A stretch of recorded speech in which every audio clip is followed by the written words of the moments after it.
এবার হিজবুল্লাহর ছোড়া রকেট হামলায় গুরুতর আহত ইসরায়েলি অর্থমন্ত্রীর ছেলে। ছিন্নভিন্ন হয়ে গেছে কলিজা, আঘাত পেয়েছেন পেটে ও পিঠে। মঙ্গলবার এমন খবর প্রকাশ করে হইচই ফেলে দিয়েছে রয়া নিউজ। জর্ডান ভিত্তিক গণমাধ্যমটির দাবি, লেবানন সীমান্তের কাছে ইসরায়েলের সামরিক অবস্থানে এই ঘটনা ঘটেছে। বিস্ফোরণে গিভাতি এবং গোলানি ব্রিগেডের ৮ ইসরায়েলি সৈন্য আহত হন। তাদের মধ্যে ৫ জনের অবস্থা গুরুতর। ৩ জনের শরীরে সামান্য থেকে মাঝারি পর্যায়ের ক্ষত রয়েছে। তবে পেটে এবং পিঠে মারাত্মক আঘাত পেয়েছেন অর্থমন্ত্রী বেজালেল স্মোট্রিচের ছেলে বেনিয়া হেব্রন।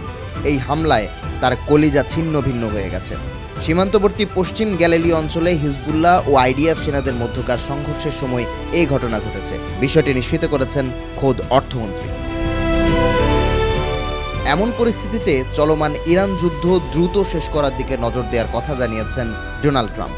একই সময়ে যুদ্ধ থেকে এক্সিট র্যাম্প বা বের হবার পথ খুঁজতে মার্কিন প্রেসিডেন্টকে ব্যক্তিগতভাবে পরামর্শ দিয়েছেন বেশ কয়েকজন উপদেষ্টা, যদিও এমন দাবি উড়িয়ে দিয়েছে White House. The Wall Street জার্নালের প্রতিবেদন বলছে, উপদেষ্টাদের পরামর্শ দ্রুত যেন জনসম্মুখে যুদ্ধের অর্জনগুলো তুলে ধরেন প্রেসিডেন্ট।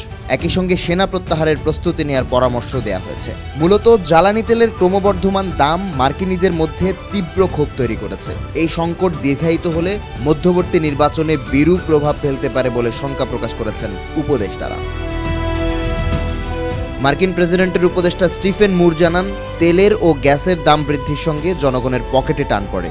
যেহেতু সাধারণ মানুষের ক্রয় ক্ষমতা আগে থেকেই একটা ইস্যু ছিল, তাই ইরান যুদ্ধ প্রকৃত চ্যালেঞ্জ তৈরি করছে।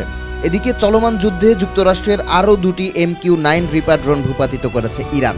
2 সপ্তাহের যুদ্ধে এ পর্যন্ত 1 ডজন ড্রোন হারিয়েছে মার্কিন সেনারা। একই সঙ্গে মার্কিন সেনা নিহতের সংখ্যা দাঁড়িয়েছে 8 জনে। এদিকে যুদ্ধের মধ্যস্থতায় বেশ কয়েকটি প্রস্তাব দিয়েছেন রাশিয়ার প্রেসিডেন্ট ভ্লাদিমির পুতিন। বর্তমানে প্রস্তাবগুলো আলোচনা টেবিলে রয়েছে বলে জানিয়েছে ক্রেমলিন। মুখপাত্র দিমিত্রি পেসকভ জানান, রাশিয়া তার সামর্থ্য অনুযায়ী সহায়তা করতে আগ্রহী এবং প্রস্তুত রয়েছে। যদিও কি প্রস্তাব দেওয়া হয়েছে তা উল্লেখ করেননি তিনি। পুতিনের সঙ্গে ট্রাম্পের ফোন আলাপের একদিন পরেই এমন মন্তব্য করলেন পেসকভ।